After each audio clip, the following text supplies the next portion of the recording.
Deuxième jour de l'intervention française au Mali. Des avions de chasse sont mobilisés pour aider les Maliens à chasser les groupes islamistes qui contrôlent une partie du pays.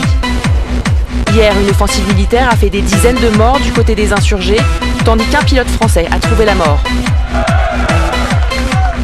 Alors que les pays d'Afrique de l'Ouest entameront leur déploiement militaire au Mali d'ici lundi, François Hollande devait rencontrer ce soir le président de la Commission européenne, Manuel Barroso, pour essayer d'avancer sur la position européenne.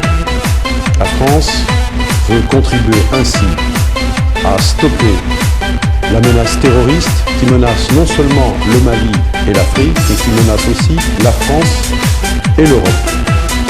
Alors que les rebelles occupent le nord et une partie du centre du pays, les forces maliennes et françaises ont repris ce samedi le contrôle de la ville stratégique de Konna, dernier rempart entre les insurgés et la porte du désert. La riposte s'accélère donc, l'état d'urgence a été déclaré.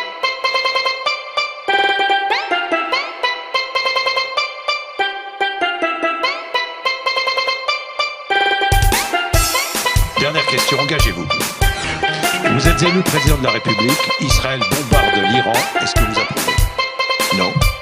Je considère que l'Iran est une menace, que l'Iran, dans la mesure où elle cherche à avoir, à disposer d'une arme atomique à des fins militaires, l'Iran doit être sous pression, elle l'est, doit être encore davantage, les sanctions feront été prononcées.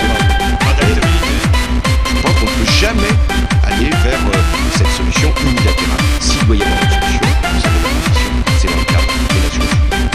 Merci François Hollande d'être venu nous voir ce matin à 8h56.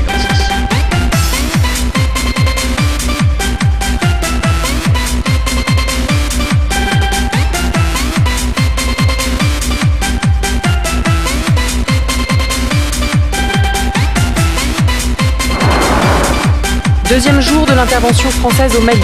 Des avions de chasse sont mobilisés pour aider les Maliens à chasser les groupes islamistes qui contrôlent une partie du pays.